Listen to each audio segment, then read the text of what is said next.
Alright. Hello, it's Julia. I'm Bobby. And we're back with another video. Today, we'll be talking about another one of our products, the Outdoor Shield, previously known as Flea and Tick Prevention. So this is our new label. This is our old label. This way. For those of you wondering why we changed the name, Health Canada changed the rules, and now you're no longer allowed to imply that a natural product for pets does anything. Yeah.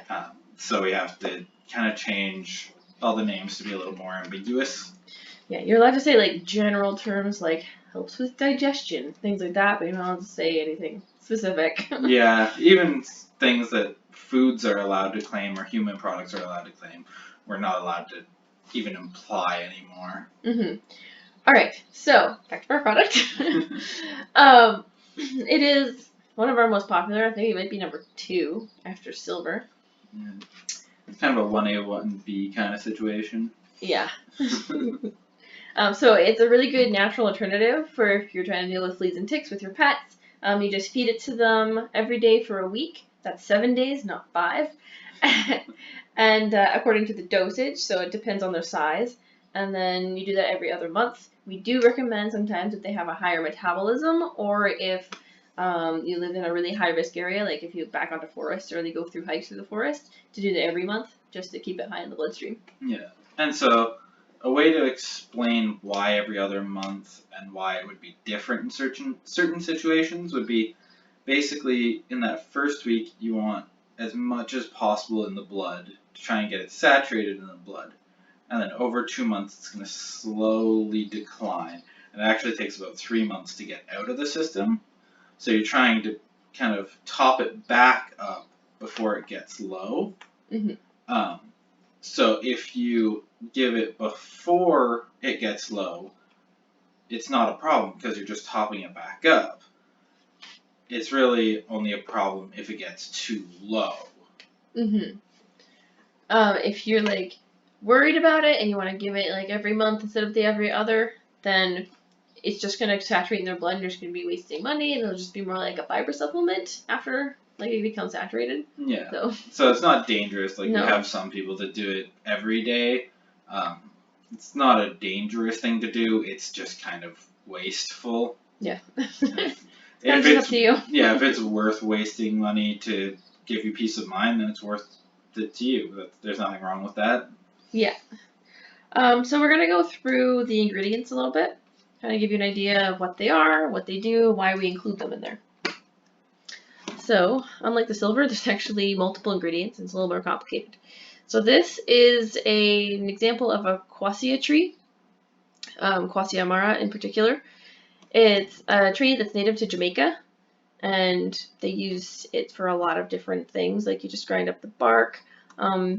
You can use other parts of the tree that have different kind of effects and similar like attributes, but the bark is where the quassin, which is the active ingredient that goes into the bloodstream, is located. One thing I've seen a little bit of confusion on online is there is a different Quassia tree. Dicrosma excelsa is the scientific name. Yeah, so I've seen people say, oh, well, that one has side effects, which are still only like itching. They're minor, yeah. But the Quassia amara tree is a lot safer than the other one. Yeah, so if you see anybody out there saying, oh, you shouldn't use that, it's dangerous, it might cause itching. For one, I mean, every flea medication could cause itching, but this is Quassia amara, not excelsa. Yeah. So, So I'm going to go through a couple of different studies, the ones that I used to actually prove to Health Canada that it was safe and effective. And so this is one that I sent them. It's just a topical gel that some people did a study on that's made out of Quassia extract. And as you see, it's Quassia amara. And they saw that it actually had really good tolerability and safety. And this was actually done in humans. So yeah, they put it on and there was no side effects or anything like that.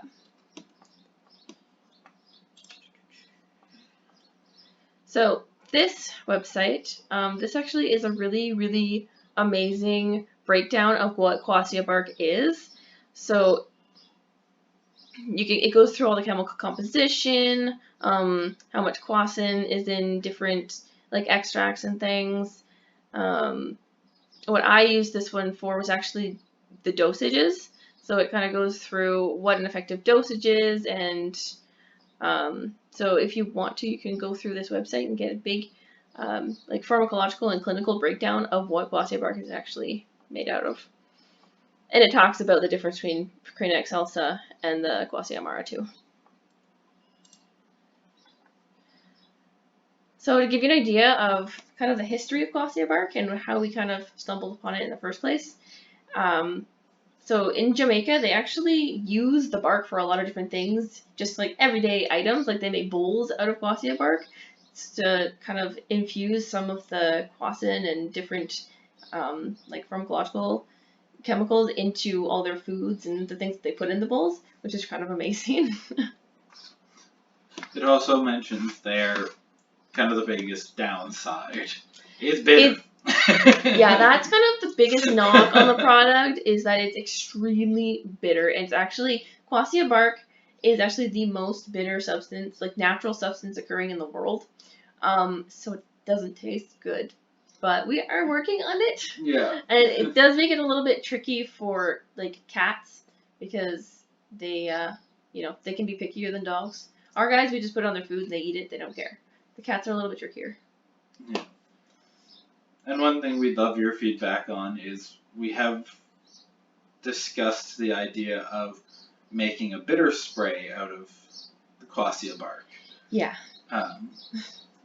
So if that's something that's interesting to people, let us know, and that might influence where we go in the future with it. Something else that I want to touch on here is we get a lot of questions about how to get your pets to eat it if they are being picky. So some strategies you can do is just mixing it into something they really like yogurt or like gravy or safe peanut butters, or just kind of mix it into raw food is a good one too, because it kind of covers up the flavor. Yeah. One thing that we did with our one cat is we mixed it with a little bit of water to make it kind of like a paste, and like put it on his fur, and then he didn't want to be dirty, so he licked it off. So you can do stuff like that too. You can also mix it with a bit more water, turn it into Yeah. kind of like a liquid and syringe it in. Yeah. Or wet food, obviously. Yeah. And then what we often do with our guys, because we have very tolerant animals, we just put it right directly in their mouth. Yeah, we'll just pick up a teaspoon and kind of shove it right in their mouth. Yeah. Our guys are pretty tolerant, so Yeah. it's easy. They're pretty, yeah. Amazing. So in agriculture and pets, I didn't bring up a study to kind of show you, but there's a lot of farmers that actually use Quassia bark for pest control. But what people usually use Quassia bark for, and I get a lot of questions about this, is if people can take it, is doctors often prescribe Quassia bark extracts for gastric ulcers and just like stomach problems in general. So if you want to take it, it actually is a kind of a digestive aid. Yeah. That's also why we say it's not a complete waste if you're kind of overusing it in your pets, because it does still have medicinal benefits. It's just there's only so much that they can absorb for pesticide purposes. Yeah. So the next ingredient I want to go over is neem. So we do have neem leaf in there. Anyone who's from India or a lot of Middle Eastern cultures will absolutely know what neem is, because it's massive in can the kinda East. Go over that right now. So it's kind of sought as like a sort of a sacred tree in India, and like a lot of people put them in their backyards for like pest control. Yeah, it's kind of an amazing tree because it has a bunch of different like attributes. Like some people, they used to use it for like beauty products and skin problems and digestive problems, and even has antibacterial properties. But the main action that it does is pest control. Yeah, you can actually find neem-based toothpaste too. Yeah. And I talked to an Indian man who was telling me that when he was growing up, every single time he got sick, his mom would make him take neem. So I just brought this up as a reminder. Neem, like I mentioned with Quassia bark, a lot of farmers actually use neem as well to like spray on their crops because it's safe and pretty effective too. Mm-hmm. Neem is also what you'll typically find in like a flea and tick shampoo that's naturally based. Mm-hmm. So I just wanted to touch on how neem actually works. So say if a tick were to like bite your dog and they took in their blood and then they got like some of the neem in them, then it actually is like a hormone mimic and interrupts their life cycle, and so they can't like make more eggs. The eggs that are there can't hatch. Yeah, it's pretty interesting. They stop growing. They can't feed. They just kind of become catatonic. Yeah. As for any side effects with neem, they're very unlikely. Mm-hmm. We use a powdered neem leaf, so the side effects on that are basically non-existent. Like maybe an upset stomach at worst. The only time that side effects have been reported in scientific studies is with concentrated extracts. Yeah. And so and they're usually made out of the seed as well, yeah, not the leaf. Which is way more concentrated than the leaf. And so kind of your worst case situation there, if you were to buy concentrated neem oil and use that directly on your animal, is if it really like accumulates in the body, it can cause temporary infertility until it exits the body. Mm-hmm. And this is very temporary. Like, for example, there was one point we actually bought some concentrated neem oil and we put it on our golden retriever, and his testicle kind of became all shrivelly, but then I think it was like a month later he bred a female. So it had 10 kids. Yeah. So it's very, very temporary. Yeah, and for most people and animals, that's not necessarily a bad thing anyways. Yeah, most of them are going to be neutered or spayed anyways, so. Yeah. Yeah, it's not really going to affect them. So this study also kind of just goes through and says all the different things that it can be used for, like the antiviral, antibacterial, anti-inflammatory, antioxidant, anti-carcinogenic. There's a lot of different things. Skin diseases. Yeah. But the main one is parasitic insects. So, another one of the ingredients is garlic. So we get a million questions about the garlic, about its safety in dogs in particular. Mm-hmm. So there was a study done in dogs. Which of course we couldn't find today. I couldn't find it today. I've looked at it a million times. But basically what it worked out to was if you gave like a 20-pound dog 5 grams of garlic every day for 27 days, they would start showing like minor signs of garlic poisoning, which would include like some lethargy, maybe some like drowsiness and things like that, but not like actual anemia. Like people are afraid that it's going to happen. Yeah, and for kind of a concept, that would be for a 20-pound dog to get 5 grams of garlic out of our product would take close to 2 years. Not one day. So you'd have to give them like 2 years worth all at once, and it still wouldn't be poisonous. It would just be like eventually cause minor symptoms. Like minor symptoms. So I always tell people, in order to get side effects from the neem or the garlic, you would have to give them an entire 100-gram bag every day for a month. And I guarantee they would get diarrhea before they would get the other effects. Yeah. So really, where the toxicity of garlic comes into play is more just like we're significantly larger than some dogs. So when you think of a Chihuahua eating 1 clove of garlic, you have to think of, well, if I'm 60 times the size of a Chihuahua, then that's the equivalent of me eating 60 cloves of garlic. So, yeah, that'd be a lot. So the last ingredient is spirulina. So spirulina we included because it has a lot of vitamins and minerals, like B vitamins and stuff like that, that actually help heal the skin. So if they already have bites from other insects and infestations that are already there, then it'll help heal them faster. Yeah, it doesn't actually do anything for preventing. It's just simply there to kind of help ease any itching and help with the Although skin. some people say that the B vitamins help boost the immune system, which helps repel insects. So I mean, you could go off of that, but that's not why we included it's it. kind of a stretch. Yeah.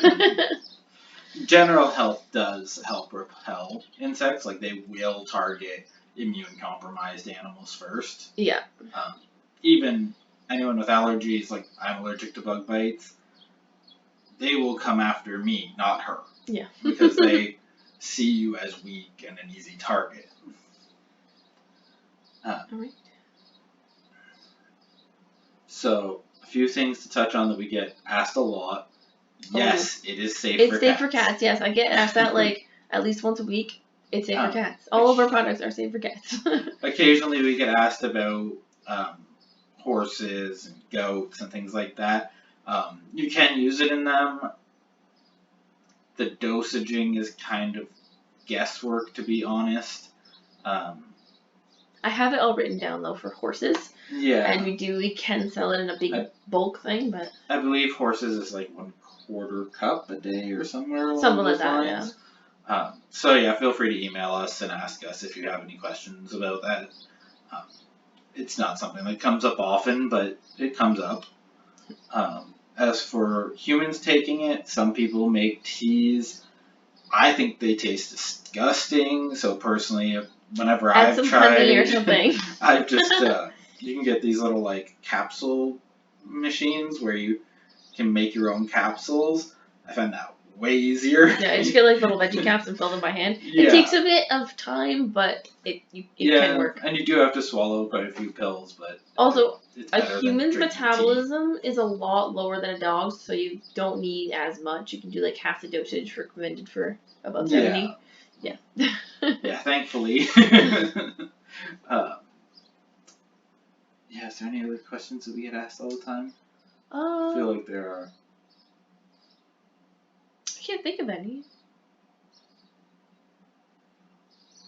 Yeah, sure, we'll think of it right after this. Yeah. If you have any questions, just call or email. Yeah, or put a comment on the video and we'll try our best to answer everybody. Yeah. You can contact through Facebook, through our website, anywhere. Yeah, YouTube. we're easy to reach. Yeah. Alright, well, thank you for watching our video. Bye.